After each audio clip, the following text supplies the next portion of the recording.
বাস ট্রাকের পর বন্ধ লঞ্চ চলাচল, ট্রেনে বাড়তি চাপ, আজকের বৈঠকে সংকট সমাধানের আশায় সবাই।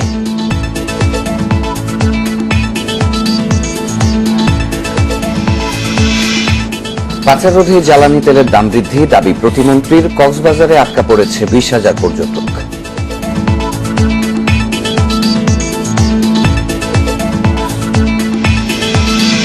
অভ্যুত্থান পাল্টা অভ্যুত্থানের 9 নভেম্বরের আজ এদিনই সূচনা হয় দীর্ঘ সামরিক শাসনের, বলছেন বিশ্লেষক।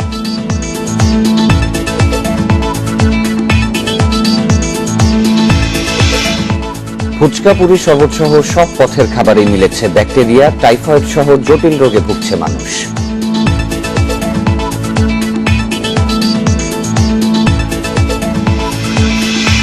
টি-20 বিশ্বকাপে বিকেলে লড়বে নিউজিল্যান্ড ও আফগানিস্তান, কিউইরা জিতলে বাদ পড়বে ভারত।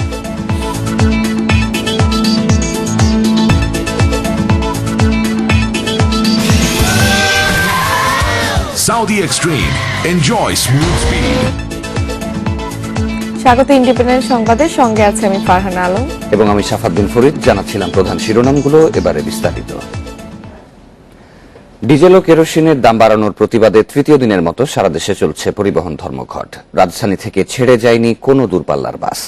অফিস ও শিক্ষা প্রতিষ্ঠান খোলা থাকায় দুর্ভোগে পড়েন সাধারণ মানুষ। বিভিন্ন বিকল্প যানবাহনে গন্তব্যে পৌঁছাতে গুনতে হয় বেশি ভাড়া। এছাড়াও ট্রাক চলাচল বন্ধ থাকায় পণ্য পরিবহনেও ব্যাঘাত ঘটে। পরিবহন ধর্মঘটের দ্বিতীয় দিনে রাজধানীর সড়কে সরকারি সংস্থা বিআরটিসি ছাড়া আর কোনো বাসের দেখা মেলেনি। বিভিন্ন প্রয়োজনে বের হওয়া মানুষ অটোরিকশা, রিকশা, মোটরসাইকেল ও হিউম্যান হলারে বাড়তি ভাড়া দিয়ে পৌঁছান গন্তব্যে। দূরপাল্লার যাত্রীদের ভ্যান, পিকআপ সহ বিভিন্ন বিকল্প যানবাহনে চলাচল করতে দেখা যায়। ভাড়ার কথা তো বলাই যায় না, ড্রাইভাররা যা বলতেছে, সিএনজি ড্রাইভার কিংবা অন্য কেউ যা বলতেছে তাই দিতে হচ্ছে। মন্ত্রী সাহেব যেহেতু বলছিল যে সবকিছু শিথিল হওয়ার জন্য আহ্বান করছিল, তো সেক্ষেত্রে আজকে ভাবছিলাম যে হবে, তো আশা করতেছি নেগেটিভ। রাজধানীতে চলা বিআরটিসির বাসগুলোয় ছিল অতিরিক্ত ভিড়। যানবাহন না পেয়ে অনেকে হেঁটেই রওনা দেন গন্তব্যের উদ্দেশ্যে। এদিকে পরীক্ষা সহ নানা প্রয়োজনে রাজধানীতে এসে ধর্মঘটে আটকা পড়েছেন অনেকে। ফেরার বাস না পেয়ে লঞ্চ, ট্রেন বা বিকল্প যানবাহনে যাত্রা করছেন তারা। যেখানে 100-150 টাকায় চলে যেতাম, সেখানে এখন 250-300 টাকা চাচ্ছে।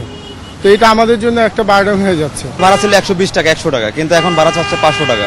এখন আমরা 500 টাকা করে যাইতে আমাদের সম্ভব হচ্ছে না। যাচ্ছি যশোর, ভাড়া নিচ্ছে 1300 টাকা করে। মন্ত্রণালয়ের সাথে বৈঠকের পর ধর্মঘটের বিষয়ে সিদ্ধান্ত হবে বলে জানিয়েছে ঢাকা সড়ক পরিবহন মালিক সমিতি।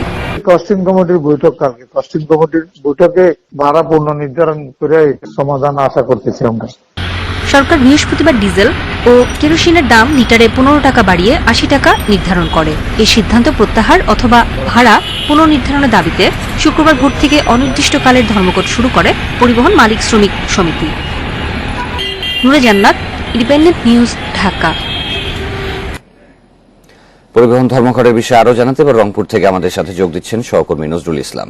আর নজরুল, আজকে পরিবহন ধর্মঘটের তৃতীয় দিনের মতো চলছে। সকাল থেকে যাত্রী ভোগান্তি কেমন দেখছেন? পাশাপাশি পণ্য পরিবহনও বন্ধ রয়েছে, সেখানকার পরিস্থিতি কেমন?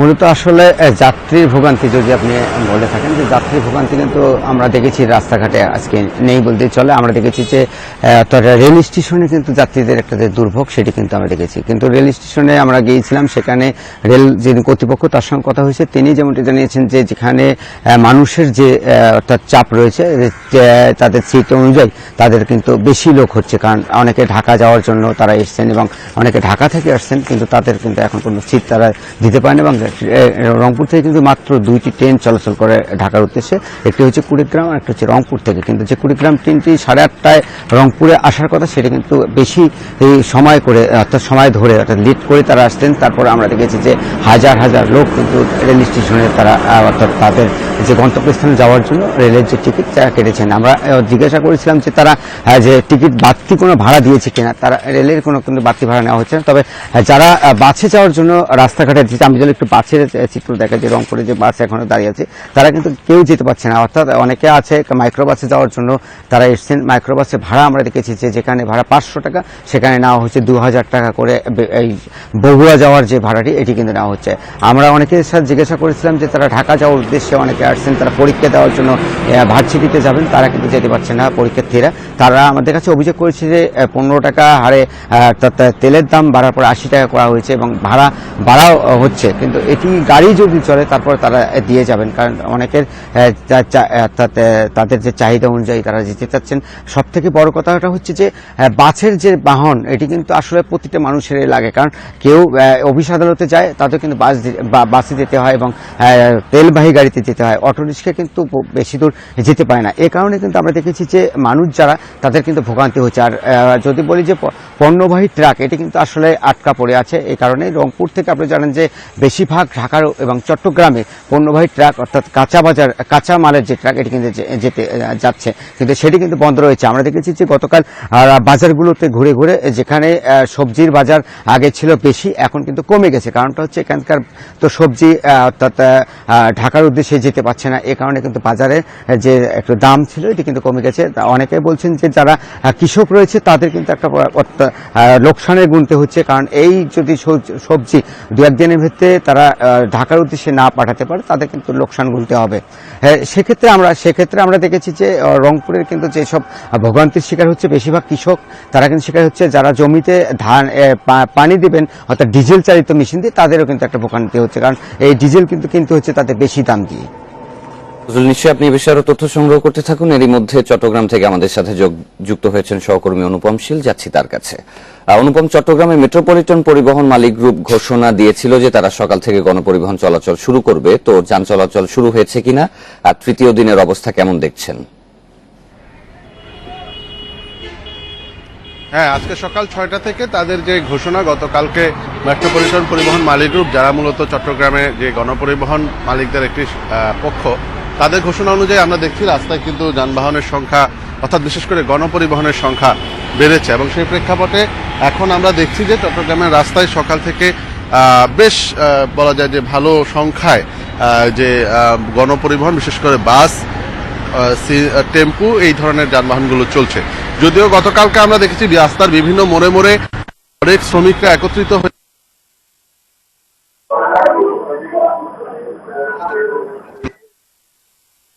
গতকালকে কিন্তু আমরা সেই প্রেক্ষাপটে দেখেছি যে এই পরিবহন মালিক গ্রুপের পক্ষ থেকে আইন শৃঙ্খলা রক্ষাকারী বাহিনীর কাছে একটি তারা আবেদন জানিয়েছে যে যাতে এই মানে যারা বাধা দিচ্ছেন যানবাহন চলাচলে এবং বিশেষ করে ব্যক্তিগত বা যানবাহন চলাচলেও যারা বাধা দিচ্ছেন তাদের ব্যাপারে যাতে নিরাপত্তার ব্যবস্থা গ্রহণ করা হয়।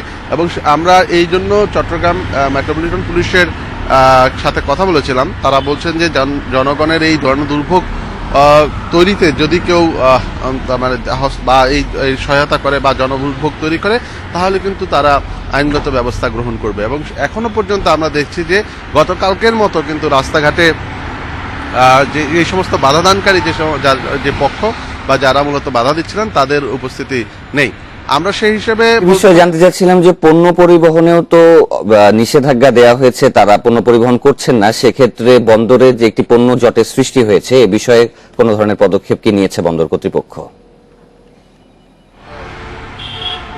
এটি নিয়ে আসলে এখনো পর্যন্ত পরিষ্কার কোনো সমাধান বা এ বিষয়ে কোনো আলোচনা তৈরি হয়নি, কারণ আমরা গতকালকেও দেখেছি যে চট্টগ্রাম বন্দর কর্তৃপক্ষ তারা এই আজকে সকালের যে ঢাকায় যে মিটিংটির কথা বলা হচ্ছে সেই মিটিংকে ঘিরেই আসলে আশায় বুক বেঁধে আছেন, কারণ ইতিমধ্যে চট্টগ্রাম বন্দরের ইয়ার্ডে প্রায় 37,000-এর মতো কন্টেইনার জমা পড়ে গেছে। যদিও চট্টগ্রাম বন্দরের ধারণ ক্ষমতা 49,000, সেক্ষেত্রে চট্টগ্রাম বন্দর কর্তৃপক্ষ যেটি বলছেন যে তারা সর্বোচ্চ 3 থেকে 4 দিন হয়তো এই পরিস্থিতি সামাল দিতে পারবেন, কিন্তু এই আগামী 3 থেকে 4 দিনের মধ্যে যদি চট্টগ্রাম বন্দর এই সমস্যাটির সমাধান না হয় তাহলে কিন্তু চট্টগ্রাম বন্দর ইয়ার্ডে কন্টেইনার রাখার কোনো জায়গা থাকবে না। সেজন্য তারা আসলে আজকের যে বৈঠক সেই বৈঠকটি দিকে তাকিয়ে আছে এবং ধারণা করা হচ্ছে যে হয়তো বৈঠকে যদি এই ভাড়ার ব্যাপারে নতুন করে একটি সিদ্ধান্ত আসে তাহলে হয়তো এই সমস্যাটির সমাধান হতে পারে। পরিবহন ধর্মঘটের তৃতীয় দিনের পরিস্থিতি নিয়ে রংপুর ও চট্টগ্রাম থেকে যোগ দিয়েছিলেন সহকর্মীরা। বাস, ট্রাক, কাভার্ড ভ্যানের পর বন্ধ হলো লঞ্চও। বিআইডব্লিউটিএ বলেছে পুরনো ভাড়ায় লঞ্চ চালাতে, অথচ মালিকরা সরিয়ে নিল সদরঘাট থেকে। হঠাৎ লঞ্চ বন্ধ করে দেয়ায় দূর দূরান্ত থেকে ঘাটে এসে দুর্ভোগে পড়ে মানুষ। এদিকে শুক্র ও শনিবার সাপ্তাহিক ছুটির কারণে লঞ্চ মালিকদের সঙ্গে বৈঠকে বসেনি কর্তৃপক্ষ। চিকিৎসার জন্য শনিবার সকালে ঢাকায় আসেন বরিশালের আব্দুল্লাহ। ফিরে যেতে দুপুরে আসেন সদরঘাটে। তবে লঞ্চ চলাচল বন্ধ হয়ে যাওয়ায় পড়েন বিপাকে, শুয়ে পড়েন পন্টুনে। সাইড করে দিছে লঞ্চের লোক, যে রুগী এক সাইডে থাক, ঠিক আছে, মানুষ আওয়া যাওয়া করে এক সাইডে থাক। লঞ্চ 2টা বাজে ছাড়বো বলছে, 2টা বাজে 2:30 বাজে আছে, পরে কইতাছে লঞ্চ ছাড়বো না। সদরঘাটে এমন দুর্ভোগে পড়েন হাজারো যাত্রী। বাস বন্ধ থাকায় লঞ্চ বেছে নিয়েও আটকা পড়েন অনেকে, তাই রাত কাটাতে হচ্ছে ঘাটে। এই মুহূর্তে তো আমার এখানে ওষুধ দিয়ে রুগী না ফেলে মারা যেতে পারে। এই দুর্ভোগটা এগুলো তো করা ঠিক হয় নাই। ছেলে মেয়েরা পরীক্ষা দিতে আসছে, পরীক্ষা অফ হয়ে গেছে, তা দিতে পারে নাই। এখন আমরা কোথায় যাব?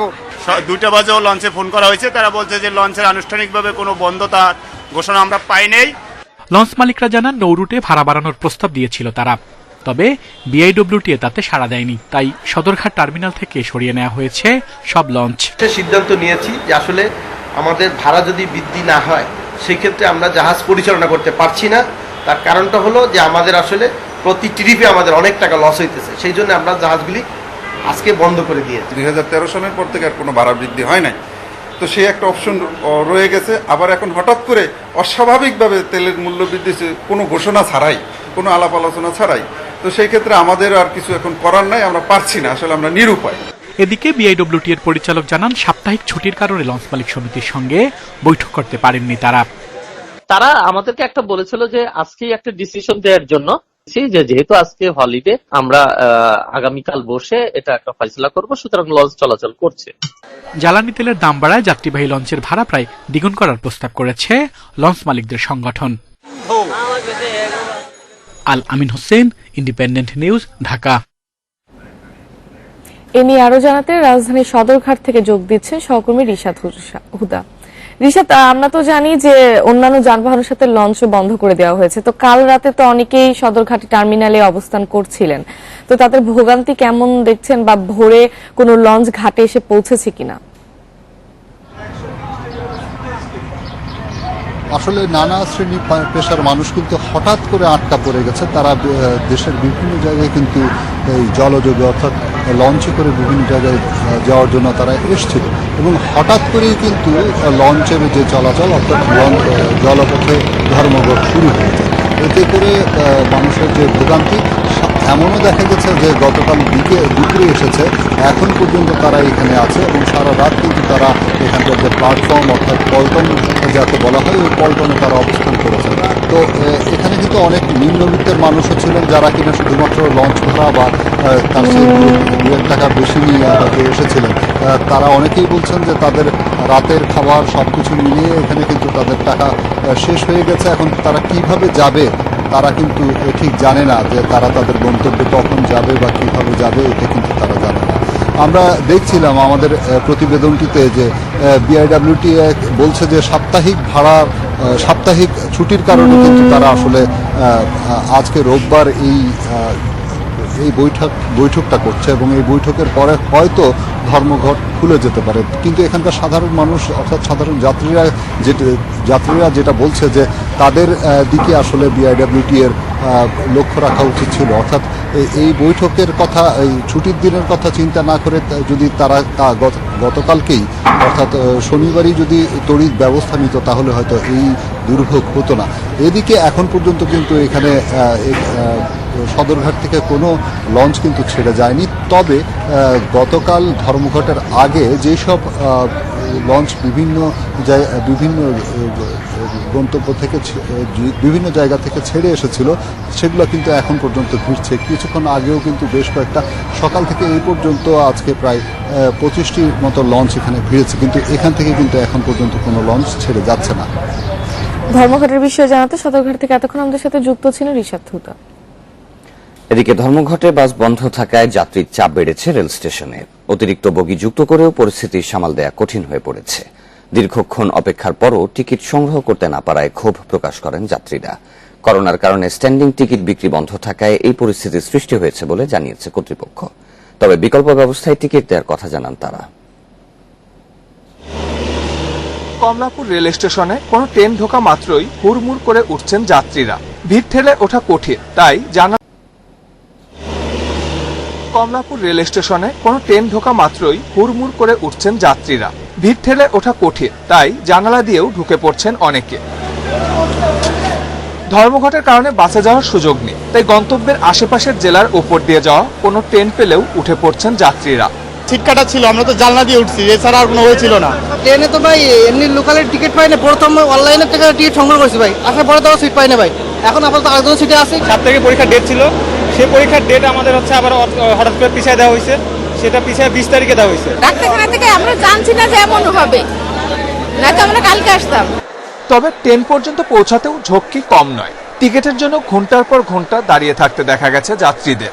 টিকিট তো নাই, ট্রেনে কষ্ট করে উঠতে হবে, এখন যেভাবে হোক উঠতে হবে। লাইনে দাঁড়িয়ে আছে, এখন কি করব, দেখি যদি চট্টগ্রাম মেল যদি ছাড়ে তারপরে যাব। এখন তো দেখি এটাও অফ করে রাখছে। তত পাইলে আমরা বুঝতে পারতাম যে আদৌ কি আমরা যাইতে পারবো কি পারবো না, টিকিট আছে কি আছে না।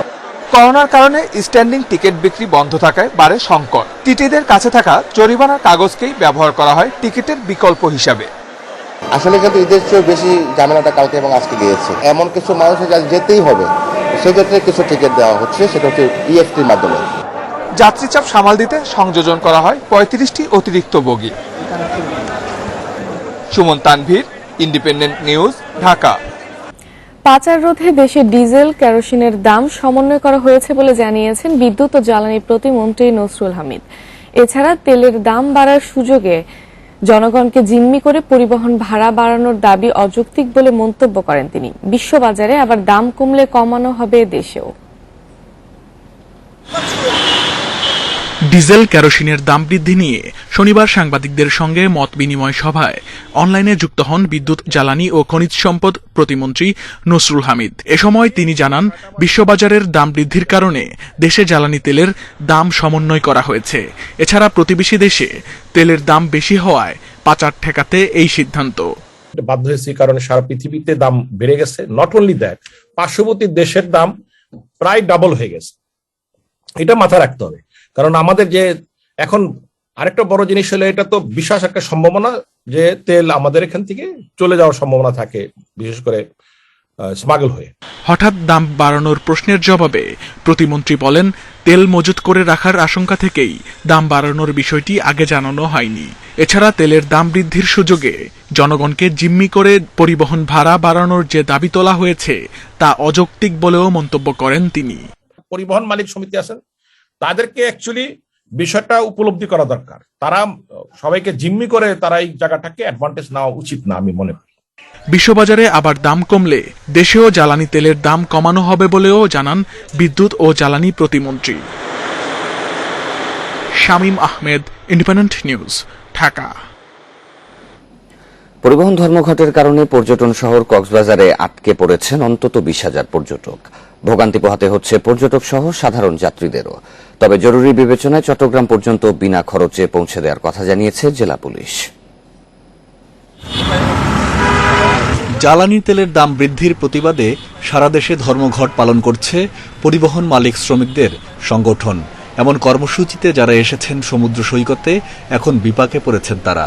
একটা ফিক্সড টাইমের জন্য এসেছি, সেই টাইমে আমরা যদি পৌঁছাতে না পারি, আমাদের ওয়ার্ক প্লেস থাকবে, আমাদের নিজস্ব সাংসারিক কাজ আছে, তো সেখানে সবকিছু নিয়েই সমস্যা হবে। আসছি 2 দিনের জন্য, এখন যদি আরো কয়েকদিন এরকম বন্ধ থাকে তাহলে আমরা বাসায় পৌঁছাবো কিভাবে? নিজস্ব পরিবহনে কেউ কেউ যেতে পারলেও আটকা পড়েছেন অনেকে। তাদের অসুবিধার কথা ভেবে অনেক হোটেল মোটেলে ছাড় দিচ্ছেন মালিকরা। এছাড়া আটকা পড়াদের মধ্যে জরুরি প্রয়োজন হলে তা বিবেচনার কথা জানিয়েছে স্থানীয় প্রশাসন। আমাদের কাছে এখন পর্যন্ত কোনো অভিযোগ আসেনি। যদি আসে, তারা যে ধরনের সাহায্য আছে আমরা সেই ধরনের সহযোগিতাই করবো আশা করি। যেমন হোটেলে থাকা নিয়ে যদি কোনো সমস্যা হয় বা যাওয়ার জন্য আমরা আমাদের সাধ্যমতো চেষ্টা করব। এমন পরিস্থিতিতে আটকে পড়া পর্যটকদের চট্টগ্রাম পর্যন্ত পৌঁছে দেওয়ার ঘোষণা দিয়েছে জেলা পুলিশ। এজন্য তাদের পুলিশ লাইনে যোগাযোগের কথা বলা হয়েছে। বাংলাদেশ পুলিশের তরফ থেকে আমরা এই উদ্যোগ গ্রহণ করেছি এবং বাংলাদেশ পুলিশ সবসময় মানুষের পাশে ছিল তাদের প্রয়োজনে। এর ধারাবাহিকতায় আমাদের এই উদ্যোগ। এই মুহূর্তে আটকে পড়েছেন অন্তত 20,000 পর্যটক। এদের মধ্যে আর্থিক ও ও কর্মস্থলে সংকট তৈরির আশঙ্কা করছেন অনেকে। Independent news desk. আজ ঐতিহাসিক ৭ নভেম্বর। ১৯৭৫ সালের এই দিন জাসদের সহায়তায় অভ্যুত্থানের ঘটায় সৈনিকরা। এর মধ্য দিয়ে বন্দিদশা মুক্ত হয়ে ক্ষমতার শীর্ষে ওঠেন জিয়াউর রহমান। বিশ্লেষকরা বলছেন এর মধ্য দিয়ে দীর্ঘ ১৫ বছরের সামরিক শাসনের ঘেরাটোপে পড়ে দেশ, যার দায় জাসদ এড়াতে পারে না।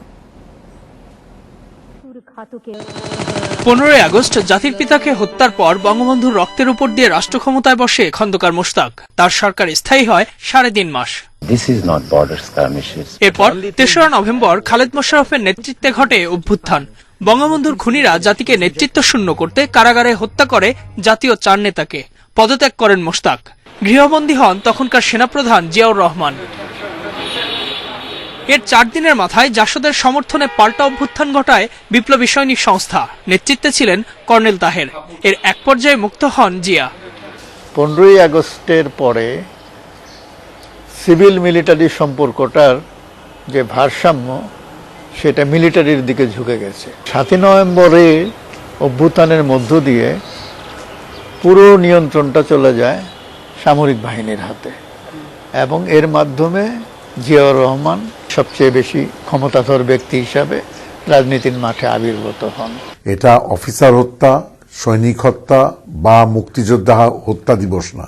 সামরিক অফিসারদের ক্ষমতা কামড়াকামড়ির এবং উচ্ছৃঙ্খলতার বিরুদ্ধে কর্নেল তাহেরের নেতৃত্বে সুশৃঙ্খল সৈনিকদের অভ্যুত্থান। বিশ্লেষকদের মতে স্বাধীনতা পরবর্তীকালের রাজনীতিতে 7 নভেম্বরের প্রভাব সুদূর প্রসারী। এর মধ্য দিয়েই পরের 15 বছর সামরিক শাসনের অন্ধকারে ডুবে যায় দেশ।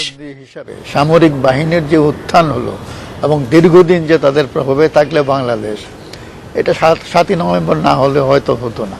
সেই দায়িত্ব তাহের এবং জাসদ অ্যাভয়েড করতে পারে না। কর্নেল তাহের এবং জাসদ আমরা সিপাহী বিদ্রোহের পরবর্তী ঘটনা নিয়ন্ত্রণ করতে ব্যর্থ হই। সেই ব্যর্থতার সুযোগে জেনারেল জিয়াউর রহমান দেশটা আবার দখল করে নেয়। 10 দিনের ভিতরেই কর্নেল তাহেরকে গ্রেপ্তার করে, আমাদের গ্রেপ্তার করে এবং আমাদেরকে কর্নেল তাহেরকে ফাঁসি দিয়ে হত্যা করে। দেশের সেই ক্রান্তিকালে অভ্যুত্থান পাল্টা অভ্যুত্থানের মধ্য দিয়ে যারাই সুবিধাভোগী হোক না কেন, সে সময় জাতি হারিয়েছে তার পরীক্ষিত যোদ্ধাদের। Ejazur Rahman, independent news, Dhaka. Fuchka, puri, noodles, শরবত সহ শতভাগ পথের খাবারে 4 ধরনের ব্যাকটেরিয়া ও অণুজীবের উপস্থিতি পেয়েছে কৃষি গবেষণা কাউন্সিল। বিশেষজ্ঞরা বলছেন অস্বাস্থ্যকর পরিবেশ ও দূষিত পানিতে তৈরি এসব খাবার খেয়ে টাইফয়েড, আলসার সহ দীর্ঘমেয়াদী রোগে ভুগছে মানুষ। মৌসুমী ও ভাসমান খাবার ব্যবসায়ীদের জন্য নীতিমালা করার পরামর্শ তাদের। সারা দেশেই রাস্তায় বিক্রি হয় নানা মুখরোচক খাবার। সস্তা ও সহজে পাওয়ায় খুবই জনপ্রিয় এগুলো। এসব খাবার কতটা স্বাস্থ্যকর বা নিরাপদ তা নিয়ে গবেষণা করেছে কৃষি গবেষণা কাউন্সিলের পুষ্টি বিভাগ। রাজধানীর 15 জায়গা থেকে 13 রকম খাবার সংগ্রহ করে সংস্থাটি। এসব নমুনার 100 ভাগের মধ্যেই 4 ধরনের ব্যাকটেরিয়া ও পরজীবীর উপস্থিতি পেয়েছেন গবেষকরা। ঢাকা শহরে প্রায় 140 প্রকারের, কম বেশি 140 প্রকারের স্ট্রিট ফুড বেচা বিক্রি হয়। যে সমস্ত জায়গায় এই সমস্ত স্ট্রিট ফুডগুলো ব্যাপকভাবে বিক্রি করা হয়, আমরা এখান থেকে নমুনা সংগ্রহের পরীক্ষা করে যে চিত্র পেয়েছি সেটা অনেকটা ভীতির বিষয় বলা যায়। কারণ আমরা দেখেছি যে প্রায় শতভাগ খাবারই সেখানে কন্টামিনেটেড, অর্থাৎ অনিরাপদ। প্রতিটি নমুনায় আমরা 1000 থেকে প্রায় 1 কোটি পর্যন্ত ইকোলাই থাকতে পারে। চিকিৎসকরা বলছেন মানবদেহে এসব অণুজীবীর উপস্থিতি দীর্ঘমেয়াদী অসুস্থতার কারণ হতে পারে। লিপিড অ্যাবনর্মালিটি বলেন, সুগার অ্যাবনর্মালিটি বলেন, স্থূলতা হলে তো জানেনি যে অনেক সমস্যা হতে পারে। এগুলো দীর্ঘমেয়াদী প্রভাব হয়। যে খাবারের মধ্যে যে জীবাণুটা আছে সেটাকে গ্রহণ করলে কিন্তু এই রোগটা হয়। টাইফয়েড হলে আপনার ইমিডিয়েটলি জ্বর হলো, জ্বর সেরে যাওয়ার পরে কিন্তু টাইফয়েডের কিন্তু অনেক দীর্ঘমেয়াদী কিছু কিছু প্রতিক্রিয়া আছে। তো আমাদের একজন মানুষ কেরিয়ার হয়ে যেতে পারে। কেরিয়ার হলে কিন্তু সে সারা জীবন এই জীবাণু ছড়াতেই থাকবে। গবেষণায় ভেলপুরি, চটপটি, ঝালমুড়ি ও আখের রসে ভয়াবহ মাত্রার অণুজীব মিলেছে। গবেষকরা বলছেন অপরিষ্কার ও দূষিত পানি ব্যবহার এর অন্যতম কারণ। সংশ্লিষ্ট কর্তৃপক্ষ, বিশেষ করে সিটি কর্পোরেশন, তাদেরকে প্রতিনিয়ত একটা প্রশিক্ষণের ব্যবস্থা করা এবং কিভাবে হাইজেনিক ফুড উৎপন্ন করবে এবং কিভাবে পরিবেশন করবে এইগুলোর ব্যাপারে অবশ্যই আমি মনে করি ধারাবাহিকভাবে প্রশিক্ষণ দেওয়া উচিত। কিছু কিছু নির্দিষ্ট স্থানে যদি তাদেরকে বসার ব্যবস্থা করে দেয়। এসব খাবারে নিরাপদ পানির ব্যবহার নিশ্চিত করার পরামর্শ সংশ্লিষ্টদের। Buddhadeb Kundu, independent news, Dhaka. প্রথম অক্ষর নামে ফাউন্ডেশন খুলে পথশিশুদের নামে দিনে তোলা হচ্ছিল 1.5 থেকে 2 লাখ টাকা। তবে 7 বছর পর ডিবি জানতে পারে অনুদানের 75% টাকা আত্মসাৎ করছিল ফাউন্ডেশনের চেয়ারম্যান ইমন ও মহাসচিব লিন্ডা। তাদের যৌন নির্যাতন, মাদক ব্যবসা সহ নানা অভিযোগে গ্রেফতার করেছে গোয়েন্দা পুলিশ। পথশিশুদের খাবার দিতে রাজধানীর 50 থেকে 70 পয়েন্টে তহবিল সংগ্রহ করে প্রথম অক্ষর ফাউন্ডেশনের স্বেচ্ছাসেবকরা। এতে দিনে উঠে 1.5 থেকে 2 লাখ টাকা। তাদের ফেসবুক পেজ দেখে মনে হবে এ টাকায় সুবিধা বঞ্চিতদের খাবার দিয়েছে তারা, করেছে স্কুলও। একই প্রোগ্রামের ছবি বিভিন্ন টাইমে বিভিন্ন দিনের কথা বলে বলে পাবলিশ করা হইতো। তবে সম্প্রতি যৌন নির্যাতন, মাদক ব্যবসা, প্রতারণা সহ নানা অভিযোগে খিলগাঁওয়ের কার্যালয়ে অভিযান চালিয়ে ইয়াবা, ফেন্সিডিল সহ ফাউন্ডেশনের চেয়ারম্যান ইমন চৌধুরী ও মহাসচিব লিন্ডাকে গ্রেপ্তার করেছে গোয়েন্দা পুলিশ। জব্দ করা হয়েছে অনুদানের টাকা, নথিসহ নানা সরঞ্জাম। এদিকে ইমন, লিন্ডাকে গ্রেপ্তারের পর স্বেচ্ছাসেবকরাই দিচ্ছেন প্রতারণার নানা তথ্য। বলছেন তারা কেউই স্বেচ্ছাসেবক নন, বেতনভুক্ত কর্মচারী।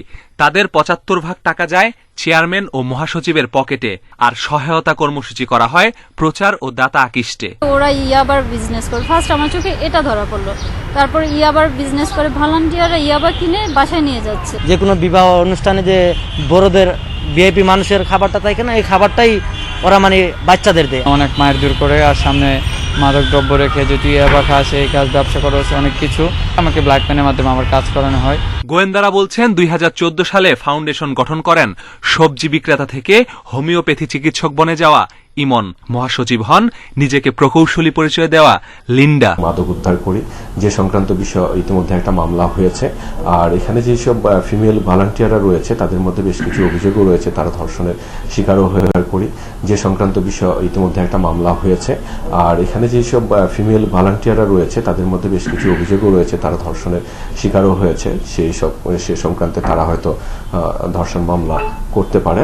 গোয়েন্দারা বলছেন প্রতারণার টাকায় চেয়ারম্যান ও মহাসচিব কিনেছেন ফ্ল্যাট, খুলেছেন নামে বেনামে 10 থেকে 15টি প্রতিষ্ঠান। সকল বাসিন্দাদের উদ্দেশ্যে একটি কথা বলতে চাই, আপনারা নিজেরা সবাই নিজের জায়গা থেকে প্রয়োজন নিজে সাহায্য করবেন, বাট কোনো সংস্থা, প্রথম অক্ষর সহ আরো কিছু ভুইফোর এরকম সংস্থা আছে, তাদের মাধ্যমে সাহায্য করার দরকার নেই। ওরা এই টাকাগুলো বিভিন্ন অপকাজে ব্যবহার করে।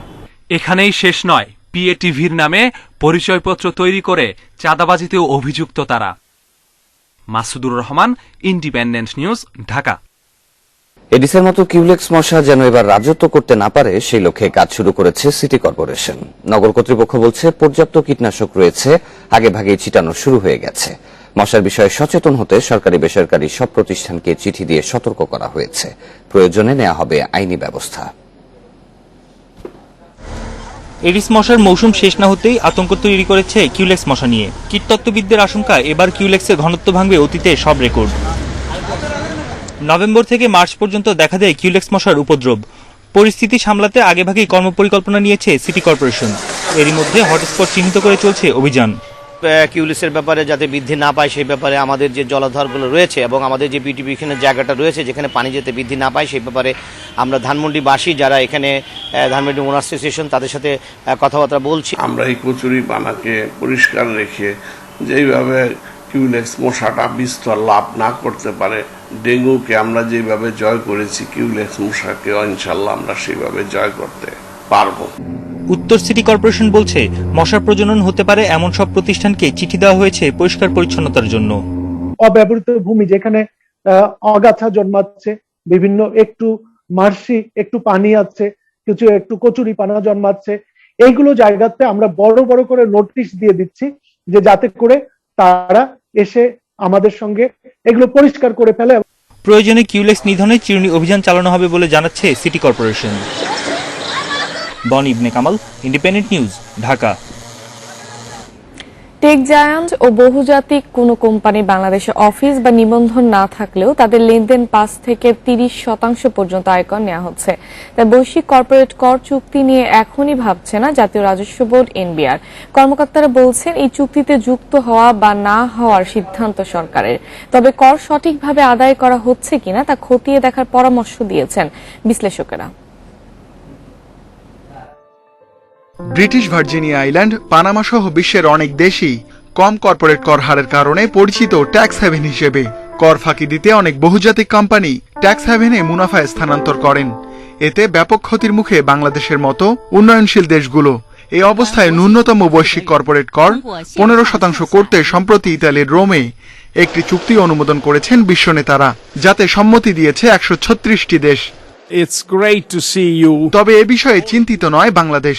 এনবিআর কর্মকর্তারা জানিয়েছেন, বাংলাদেশে যেসব কোম্পানির অফিস আছে তারা এখানকার ভ্যাট ও আয়কর আইন মেনেই ব্যবসা করছে, আর যেসব কোম্পানির অফিস নেই অর্থাৎ অনিবাসী কোম্পানিও কর দিচ্ছে। কর্মকর্তারা জানান, বাংলাদেশে অফিস না থাকা কোম্পানিগুলোর ভ্যাট নিবন্ধন বাধ্যতামূলক করে আইন সংশোধন করা হয়েছে। এরই মধ্যে ফেসবুক, গুগল, অ্যামাজন সহ অনেক কোম্পানি নিবন্ধন নিয়েছে। তবে আয়কর নিবন্ধন বাধ্যতামূলক করা না হলেও কর আদায়ে সমস্যা হচ্ছে না। কর্মকর্তারা জানান, এদেশের কোনো ব্যক্তি বা কোম্পানি যখন কোনো অনিবাসী কোম্পানির সেবা নেন তখন বিল পরিশোধ হয় ব্যাংকের মাধ্যমে বৈদেশিক মুদ্রায়। এই বিল পরিশোধের সময়ই কর কেটে সরকারি কোষাগারে জমা দেয় সংশ্লিষ্ট ব্যাংক। অনিবাসী কোম্পানির ক্ষেত্রে আইনগত বাধ্যবাধকতার জায়গাটি ভিন্ন রকম, বাট সব ক্ষেত্রেই কিন্তু তাকে কর পরিশোধের বাধ্যবাধকতা আছে। বিল প্রাপ্তি হয়, বিল প্রাপ্তির সময় বাংলাদেশ ব্যাংকের মাধ্যমে যখন রেমিটেন্স হয়, সেই রেমিটেন্সের বিপরীতে উচ্চ কর কর্তন করা হয়। তবে এভাবে আয়কর নেয় বাংলাদেশের কোম্পানির ব্যবসার খরচ বাড়ছে কিনা তা নিয়ে প্রশ্ন থেকেই যায়। যে রেটগুলি আছে জেনারেলি রিভিউর সুযোগ আছে, গ্লোবাল প্রতি বছরই পরিবর্তিত হয় সময়ের কারণে। We have to remain competitive, we have to remain, যাতে এটা যারা যেমন ট্যাক্স হ্যাভেন আছে তার কাউন্টার যদি বলা হয় আমরা ট্যাক্স কি বলে যে একটা টর্চার ল্যান্ড যাতে না হয়।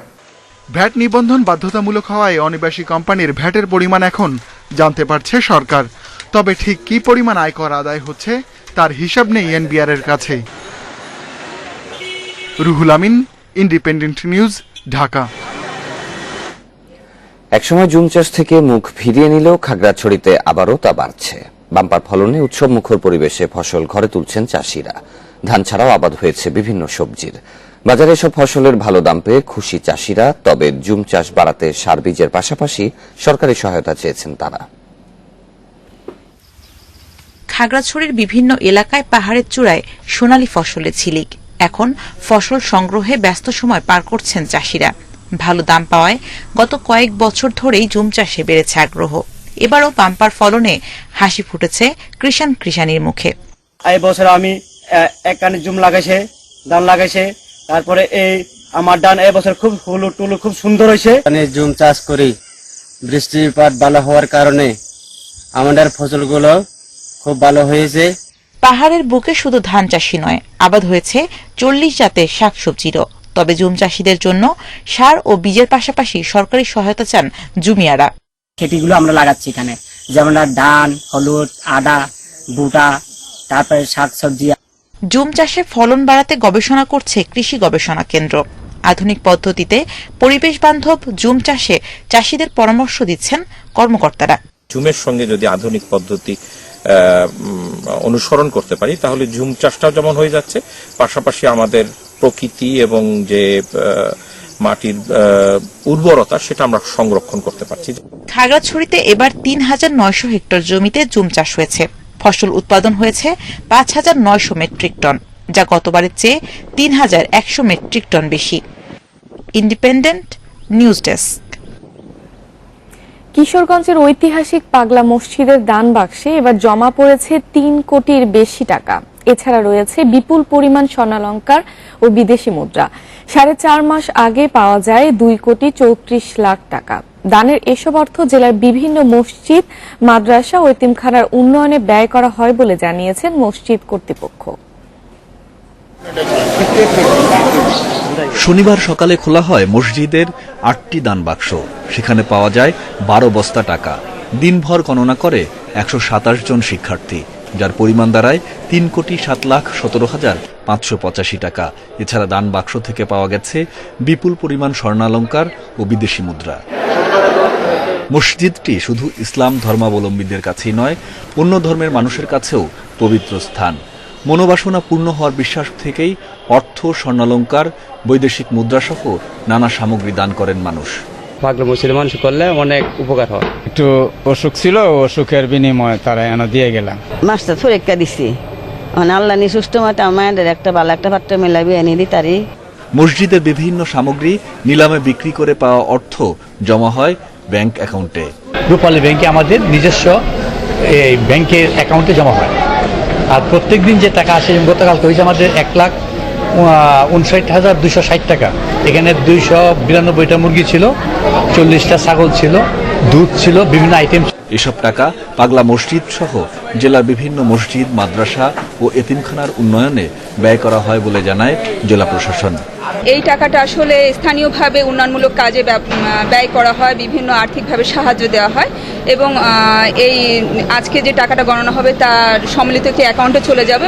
জনশ্রুতি আছে 250 বছর আগে পাগলবেশী আধ্যাত্মিক পুরুষ নরসুন্দা নদীতে মাদুর পেতে ভেসে আসেন শহরের হারুয়া এলাকায়। তার মৃত্যুর পর সমাধির পাশে গড়ে তোলা হয় মসজিদটি। পরবর্তীতে যা পরিচিতি পায় পাগলা মসজিদ নামে। Independent news desk. সংকট মোকাবেলায় কার্যকর পদক্ষেপ নিতে জাতিসংঘ জলবায়ু সম্মেলন ব্যর্থ হয়েছে দাবি করে বিশ্বের বিভিন্ন শহরে বিক্ষোভ করেছেন পরিবেশবাদীরা। COP26 সম্মেলনের ভেন্যু গ্লাসগোতে বিক্ষোভে অংশ নেন প্রায় 1 লাখ মানুষ। কিশোর পরিবেশ কর্মী গ্রেটা থানবার্গ বিক্ষোভে উপস্থিত থাকলেও কোনো বক্তব্য রাখেননি। জলবায়ু সম্মেলনের প্রথম সপ্তাহে আলোচনায় বিশ্ব নেতারা নানা প্রতিশ্রুতি দিলেও কোনো সিদ্ধান্ত না হয় ক্ষুব্ধ পরিবেশবাদীরা। আলোচনায় দ্রুত অগ্রগতির দাবি জানিয়েছেন তারা। এদিকে একটি সেতু অবরোধ করায় বিক্ষোভ থেকে 21 জনকে আটক করে পুলিশ। গ্লাসগো ছাড়া ফ্রান্স, কেনিয়া, তুরস্ক, ব্রাজিল অগ্রগতির দাবি জানিয়েছেন তারা। এদিকে একটি সেতু অবরোধ করায় বিক্ষোভ থেকে 21 জনকে আটক করে পুলিশ। গ্লাসগো ছাড়া ফ্রান্স, কেনিয়া, তুরস্ক, ব্রাজিল, অস্ট্রেলিয়া, কানাডা সহ প্রায় 100 দেশে বিক্ষোভ অনুষ্ঠিত হয়।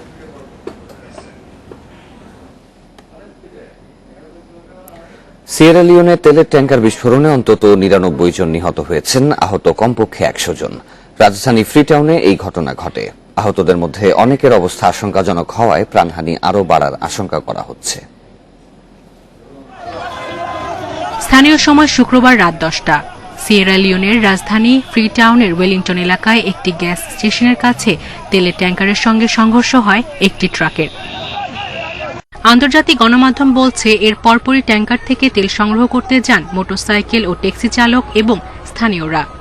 এতে তৈরি হয় যানজট। এর কিছুক্ষণের মধ্যেই হঠাৎ বিকট শব্দে বিস্ফোরণ হলে ঘটে হতাহতের ঘটনা।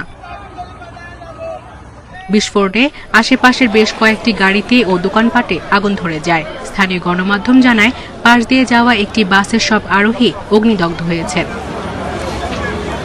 ঘটনার পরপরই উদ্ধার অভিযানে নামেন সেনা, পুলিশ ও দমকল কর্মীরা। নিহতদের ফ্রিটাউনের কেন্দ্রীয় মর্গ এবং আহতদের উদ্ধার করে নানা হাসপাতালে নেওয়া হয়েছে। দুর্ঘটনায় দুঃখ প্রকাশ করে টুইটে ক্ষতিগ্রস্তদের পরিবারকে সব ধরনের সহায়তার আশ্বাস জানিয়েছেন সিয়েরা লিওনের প্রেসিডেন্ট জুলিয়াস মাদাবিও। সায়রা খান, ইন্ডিপেন্ডেন্ট নিউজ। এক বুক আশা নিয়ে সোহাইলকে তুলে দিয়েছিলেন এক মার্কিন সেনার হাতে। আফগানিস্তান থেকে মিরাজ, সুরাইয়া ও 4 সন্তান পৌঁছে গেছে যুক্তরাষ্ট্রে, কিন্তু 3 মাস পরও হদিস মেলেনি ছোট্ট শিশু সোহাইলের। তালেবানরা কাবুল দখলের পর নিরাপদ আশ্রয়ের খোঁজে দেশ ছাড়ে পরিবারটি। মির্জা আলী আহমাদি এবং সুরাইয়া দম্পতির 2 মাসের ছেলে সোহাইল আহমাদি তাকে সহ 5 সন্তানকে নিয়ে ছাড়তে চেয়েছিলেন আফগানিস্তান। তালেবানরা কাবুল দখল করার পর তারা ভিড় করেছিলেন বিমানবন্দরে।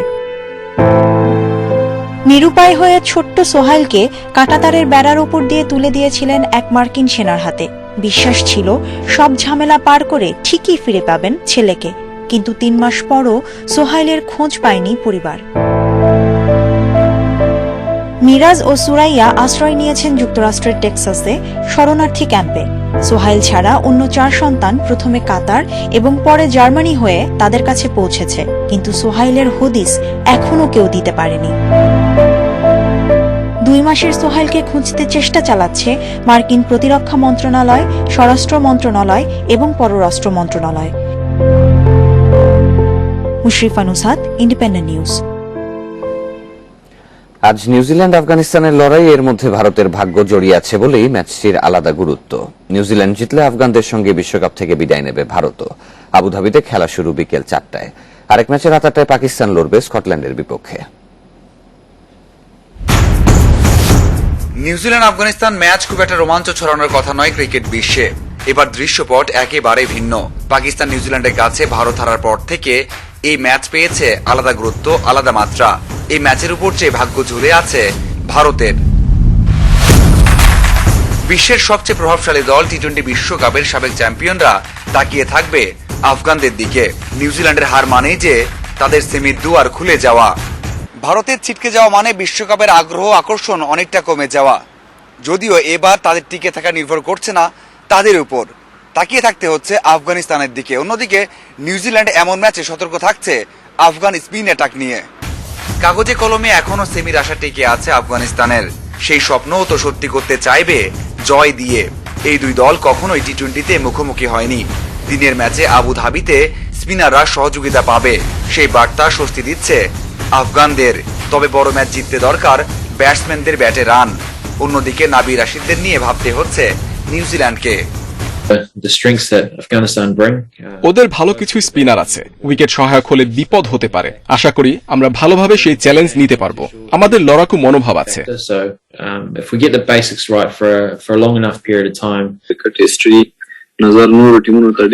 স্পিনাররা আমাদের শক্তি।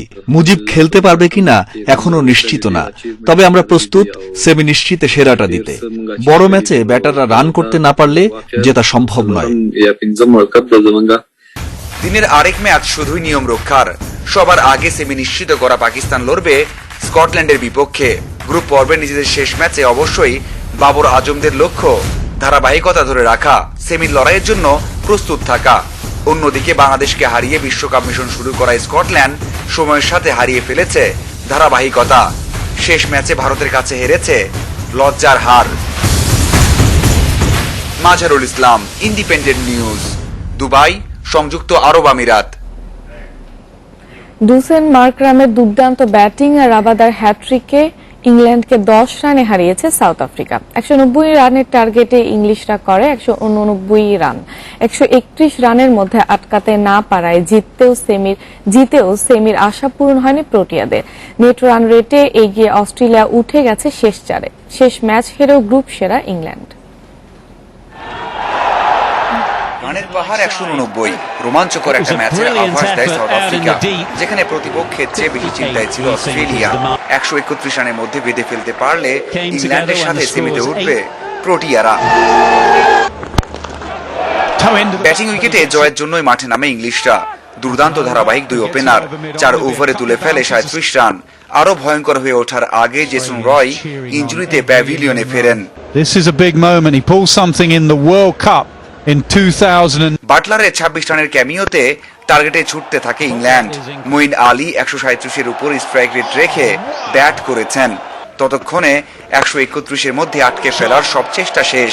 সেমির আশাও শেষ প্রোটিয়াদের। তবে জয় দিয়ে আসর শেষ করার সুযোগ তখনও ছিল। বিনোদন আর রোমাঞ্চের ক্রিকেটে রাবাদার হ্যাট্রিকে হার মেনেছে ইংল্যান্ড।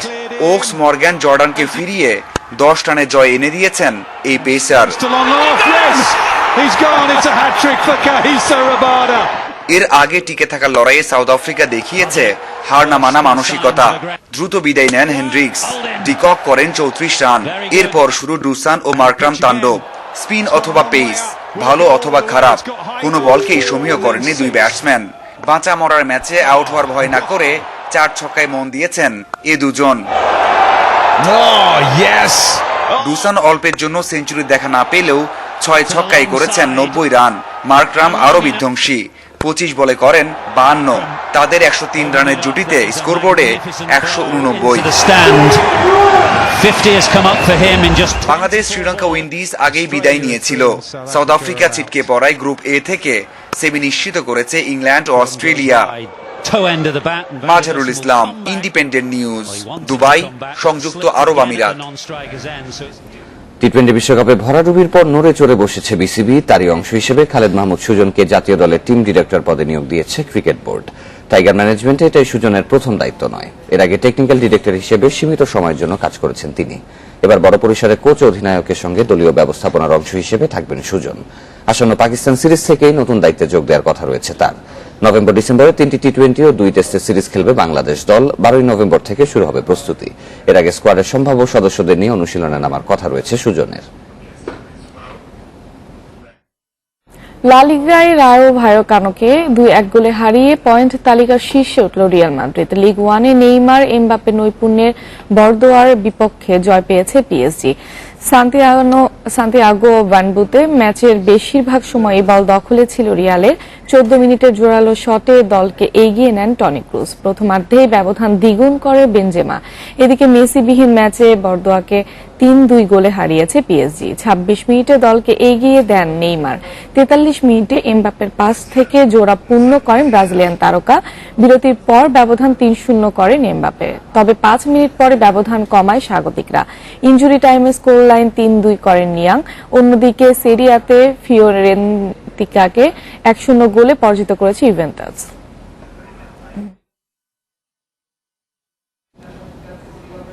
এই ছিল সংবাদে। আমাদের সব খবরের আরো বিস্তারিত জানতে চোখ রাখুন ফেসবুক, ইউটিউব এবং টুইটারে। ধন্যবাদ সবাইকে।